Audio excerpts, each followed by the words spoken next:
Shalom, Vracha, chers tzadikim, Beshem Hashem Naaseh Venatzliach. On est toujours le mardi 9 du mois de février et le 27 du mois de Shvat Lechaim Tovim ou Shalom, Shiur, sur une halakha demandée par tous nos amis de Paris, qui sont sourds et muets pour certains, sourds pour d'autres, muets pour d'autres. Et donc ils m'ont demandé un shiur depuis déjà longtemps que je devais préparer et que je viens de retrouver ici.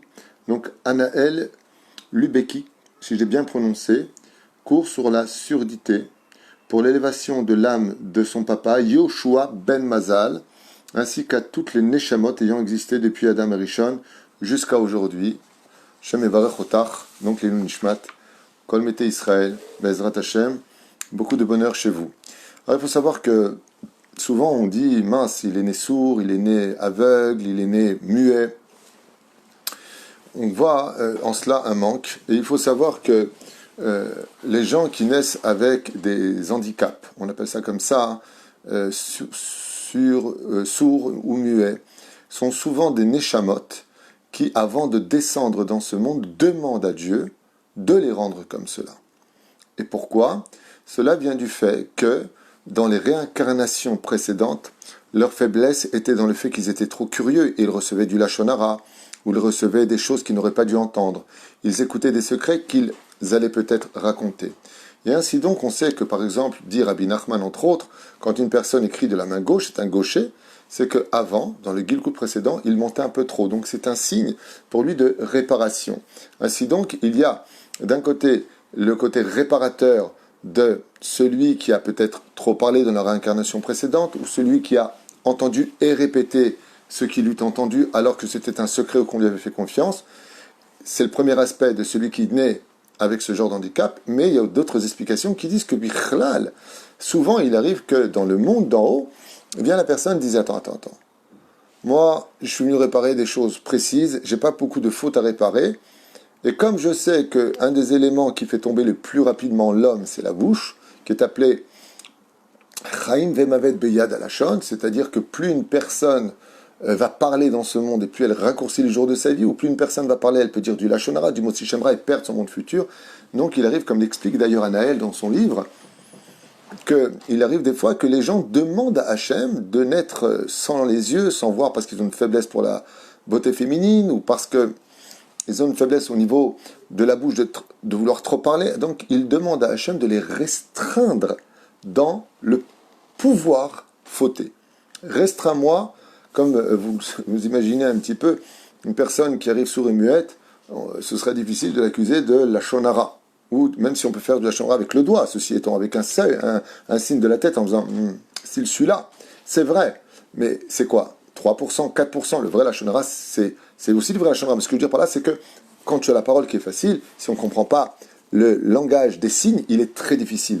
Aujourd'hui, grâce au langage des signes, on a un dialogue pratiquement complet chez les sourds et muets, où ils arrivent à communiquer avec des gestes, des mots, des expressions. Ils lisent sur les lettres et les lèvres, et en même temps, avec les doigts, ils arrivent à communiquer, faire comprendre, expliquer. Ils ont toutes sortes de signes qui s'apprennent, c'est très technique pour pouvoir communiquer entre eux. Mais ça demande au moins la vue, et que Dieu leur donne toujours une bonne vue pour pouvoir rester en contact dans leur discussion avec eux.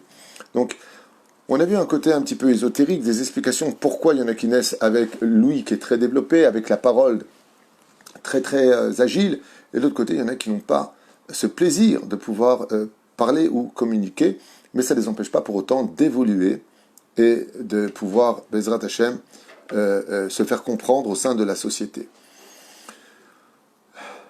Il y a 3 choses qu'on va retenir. Déjà maintenant, il y a une grande différence entre les sourds d'aujourd'hui, et donc sourds ou malentendants d'aujourd'hui, et les gens muets dans les temps modernes que ceux qu'il y avait avant. Parce que, à l'époque du Moyen-Âge, par exemple, les gens qui étaient sourds et muets,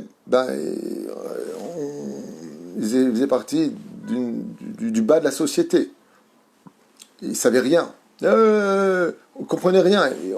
Ils n'avaient pas l'école, ils n'avaient pas les signes, ils n'avaient pas tout ça. Ce qui fait que ça les rendait, au niveau de la Torah, impropres à pouvoir pratiquer la Torah, parce qu'ils n'avaient pas la haskala même de comprendre de quoi est-ce qu'il s'agissait. Ils n'entendaient pas, ils ne parlaient pas, ils n'allaient pas à l'école, il n'y avait pas de haskala. Haskala veut dire il n'y avait pas d'évolution de l'intellect à travers leur vie.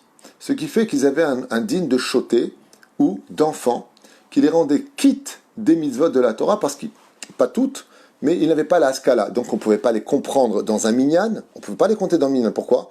Ils n'entendaient pas, Méné chez Meraba, ils n'entendaient pas, ils ne savaient même pas de quoi est-ce qu'on parlait, et ainsi de suite.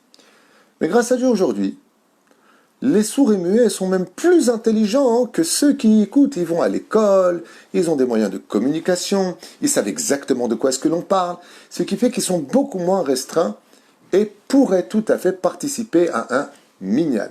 Ceci étant, il y a un troisième point, c'est celui qui entend mais ne parle pas. Et il y a celui qui parle mais n'entend pas. Et il y a celui qui ni l'entend, ni il ne parle. C'est des points d'halakha qui demandent beaucoup de temps à étudier, c'est ce qu'on va essayer de voir ensemble.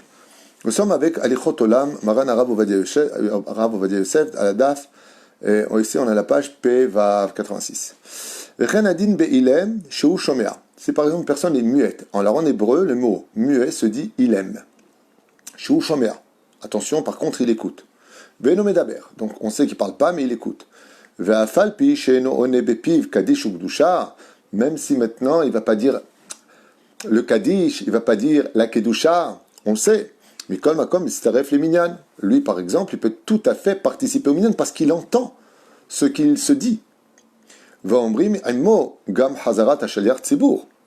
Et on pourra dire avec lui aussi la chazara de la prière. Par exemple, on est 10 à prier, il y a une personne qui entend mais qui ne parle pas. On fait la chazara. Mais si la personne n'entend pas non plus, qu'est-ce qu'on fait dans ce cas-là? Alors il est préférable d'avoir 10 personnes qui entendent et lui se greffe à eux. Mais imaginons que nous sommes un minyan et que parmi le minyan, il y a un sourd et muet. Dans ce cas-là, est-ce qu'on peut le compter dedans? Ou est-ce qu'on ne peut pas le compter dedans? C'est une grande marloquette. À la fin, Shura Tartana, on peut le compter dedans, mais on ne fait pas la chazara. On ne fait pas la chazara. On prie directement qu'une seule bénédiction, parce qu'il est le 10e avec lequel nous prions.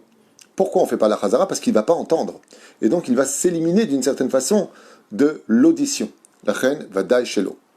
Vous avez bien compris que toutes les mitzvot, où on sort l'autre de la mitzvah, si tu n'entends pas, à plus forte raison, si tu ne parles pas, tu ne peux pas sortir les autres. Et donc tu ne peux sortir que ta propre personne en lisant, par exemple, la Megillah. Tu ne peux pas sortir les autres, c'est évident. Puisque tu n'as pas la parole, et en plus de ça, tu n'entends pas. Mais la reine, il y a des choses qui vont le bloquer, il y en a d'autres qui vont pouvoir le libérer. Si par exemple la personne est sourde et muette, elle ne peut pas monter à la Torah toute sa vie durant. Pourquoi? Parce que pour monter lire à la Torah, il faut que la personne entende le chazan qui le sort de la mitzvah, mais il faut aussi que lui lise à voix basse. Et d'ailleurs, c'est valable dans la halakha pour tous ceux qui entendent et parlent. C'est-à-dire que, selon Shulchan Aruch, si un juif monte à la Torah pour, troisième, quatrième, et il y a le chazan qui lit, et que par exemple, lui, ne comprend rien à ce qui se lit là-bas, le Rav va dire, il dit, on n'a même pas le droit de répondre Amen à sa bénédiction. En général, il est préférable de laisser monter Mossif et on ne répond pas Amen à sa bénédiction. Pourquoi? Parce que le chazan, il lit pour toi. Ce qui fait que toi, tu dois lire avec lui. Maintenant, tu ne sais pas le lire parce qu'il n'y a pas les points, parce qu'il n'y a pas les ponctuations, il n'y a pas les tamim pour toi. Toi, tu ne sais pas. Donc lui, il va le faire. Mais c'est toi qui es monté, c'est toi qui as fait la bracha. Tu ne peux pas dire la bracha sur un fruit et c'est l'autre qui le mange. Il faut que toi aussi, tu manges de ce fruit. Donc, quand le chazan, il lit, il faut que tu lises avec lui. Et si tu ne sais pas, alors il va falloir que tu suives attentivement la main là où il pose le mot et bien entendre. Mais le problème, c'est que le tzibour ne répondra pas Baruch Hu Baruch Shemo Amen. Alors c'est gênant. Le Ben Ishraï dit comment on fait dans ce cas-là pour pas gêner celui qui monte?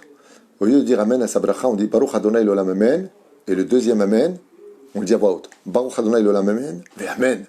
Et la personne entend qu'on dit Amen pour lui, pour ne pas se sentir vexé, en espérant qu'avec le temps, il apprenne à lire, à écrire, et surtout à comprendre Be'ezrat Hashem, ce qui le concerne au niveau de son hébreu.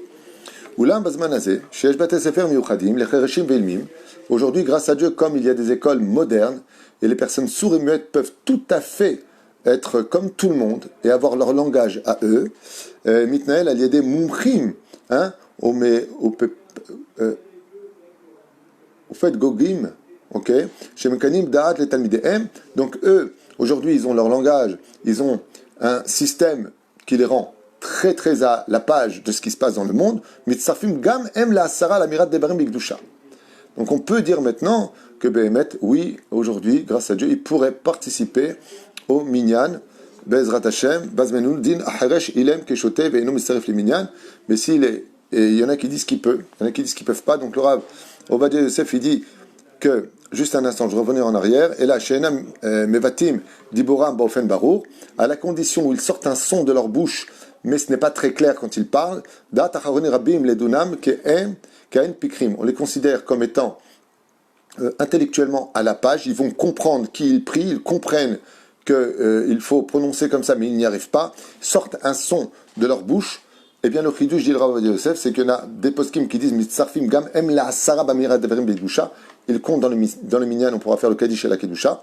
Et Yesh Rolkim qui disent que non, on ne pourra pas les comptabiliser à l'intérieur du minyan. Il y a énormément d'alachot, je vais essayer j'ai plusieurs feuilles, donc d'être katsar. ונראה דליין הלכה למעשה כדאים הם הגאונים המקלים לצרף חרש אילם שלמד בבית ספר. Bon, il dit exactement la même chose ici. Ok, c'est exactement la même chose. On va voir ici qu'est-ce qu'on a encore comme chidushim à enseigner, parce qu'il n'y a pas beaucoup de choses à dire dans la halakha sur ce domaine. Cheresh medaber ve'eno shomea. Maintenant, si la personne cheresh, donc il n'entend pas mais il parle, o shomea ve'eno medaber, are'em kepikrim lechol devarim. Alors s'il a ou l'un ou l'autre, selon nos poskim, il dit ici le Rav Ovadia Yosef, il pourra leitztaref les minyan, il pourra participer complètement au minyan. Velachen cheresh she'eno ilem. Donc, ça revient constamment à la même chose. Par contre, toutes les mitzvot qui sont des Rabbanan, ils pourront tout à fait les faire.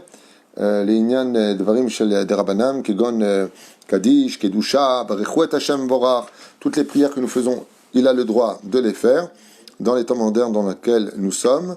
Ma'od, Aval Sefer Bracha, Aval Sefer c'est Bracha Levatala, c'est Doraita, ça on a dit qu'il ne le faisait pas. Resh Ilem, Lo Yachol La Sotam. Quelles sont les choses qu'une personne sourde et muette ne peut pas faire? Bechen le inyan, Riyat Megillah, Kriyat Megillah, donc lire la Megillah, il ne peut pas. Lo Yachol Leotzi Achirim Vadaï Yedechova, Keshoma Veone. Encore une halakha ou deux, je vais voir ici un petit peu ce qu'on peut rajouter par rapport à ce shiur. Velachen Cheresh She'eno Ilem, Lefer Yachol Asot et Kol Adevrim Ele. Donc si par contre une personne, écoutez bien, Cheresh Ve'eno Ilem, donc il est sourd chez Eno Ilem, ça on l'a dit tout à l'heure aussi, c'est pareil. Bon, je vois que j'ai fait très vite le tour en fin de compte de toutes les questions ilchatiques par rapport à cela. On a pratiquement tout fait. En fin de compte, toutes les mitzvot des Rabbanan, donc la différence, il a le droit de les faire. Les mitzvot des Oraïta, il a un problème pour les faire. S'il a les deux en même temps, bien, il devra, Bezrat Hashem, parler avec un rab éventuellement pour savoir si oui ou non il a le droit de faire cette bracha.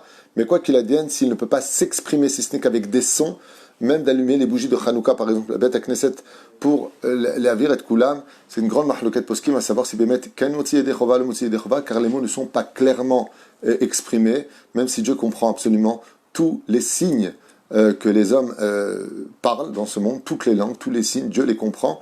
Mais la question, c'est de savoir est-ce qu'il peut sortir les autres. Il y a des chovas, il y en a qui disent que si lui-même n'entend pas ce qu'ils disent, il est caché, mais quoi qu'il advienne, il pourra participer au minyan. Voilà plus ou moins le tour des halachot que j'ai pu faire dans le Shulchan Aruch, les kits sur Shulchan Aruch avec Maran Rav Ovadia Yosef sur le sourd et le muet. Quoi qu'il advienne, il y a une chose géniale avec eux, c'est que il y a marqué dans la paracha de Shoftim Beshotrim Tassim Lecha Bechol She'arecha. Nous avons une mitzvah de protéger les membres de notre corps principaux, ce qu'on appelle les 5 sens, et les yeux, l'odorat, la bouche, les oreilles, le toucher. Ken, vous le savez, eh bien, ce sont des portes qui sont cruciales pour s'élever dans le monde supérieur, mais aussi qui sont fatales pour descendre au plus bas du Gehinam. Et il faut savoir qu'une personne qui est sourde, eh bien, lui est protégé de toutes les bêtises qu'on entend, de toutes les choses qui sont malheureuses à écouter, même si on le lui apprend et qu'il l'apprendra par d'autres façons. Mais on entend tellement de choses dans la rue, tellement de choses qui sont dommages. Mais la reine, lui, il est protégé. Et s'il ne parle pas, eh bien, il faut savoir que Chaim vemavet veyad alashon, la vie et la mort sont dépendants de la bouche, et quand on est capable de garder notre bouche et bien la préserver, Be'ezrat Hashem barach. Alors, baruchu baruch shemu, on se préserve de beaucoup de malheurs après. Alors peut-être que c'est un handicap dans le monde d'en bas, mais c'est un énorme avantage dans le monde d'en haut. Si vous avez des questions sur ce sujet, vous pourrez m'écrire, parce que c'est très vaste, mais le global, c'est ça. Mitzvot de Rabbanan, ils peuvent, mitzvot de Raïta, ils peuvent pas. Vechoulé. Si c'est une personne qui a grandi dans ces conditions, sans jamais avoir été à l'école, sans connaître les signes, sans être au courant de ce qui se passe dans la vie, donc il est indigne de choter automatiquement, il ne peut pas, ni des Rabbanan, ni des Raïta. Si maintenant il est bas à la scala, il sait de quoi on parle, et je peux vous dire qu'il y a beaucoup de sourds-muets qui ont de très forts métiers, très importants, et ils comprennent parfaitement aussi la Torah, ils étudient. Dans ce cas-là, ils ne sont pas quittes et peuvent participer au minyan. Baruch Adonai l'olam amen v'amen. On rappelle que ce shiur était acheté par Analel Lubeki à Yekara pour l'élévation de l'âme de son papa Yoshua Ben Mazal Tov, Be'atzlacha v'alvacha Hashem Yevarech Oto Otam, avec tous les sourds et tous les malentendants et tous les muets, Be'ezrat Hashem, soyez briim ou shlemim Be'ezrat Hashem barach. Vous savez que quand il y a eu le don de la Torah, beaucoup d'Hébreux sont sortis sourds, muets, aveugles et extropiés. Beaucoup. Et voilà que la Torah nous dit, Vaishma Yetro.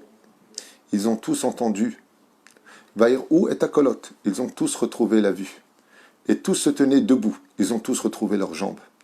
Quand on a la Torah et que Bezrat Hashem on aura la Géoula, toutes les maladies du monde disparaîtront. Les maladies et les malédictions, des 39 malédictions reçues à la faute originelle, quand tout sera réparé, tout ça disparaîtra. Et il n'y aura que du bonheur, Bezrat Hashem. Et non seulement tout le monde pourra enfin se voir par amour, mais de qui plus est, tout le monde pourra s'entendre et mieux encore se parler. Kol Tov Litraot.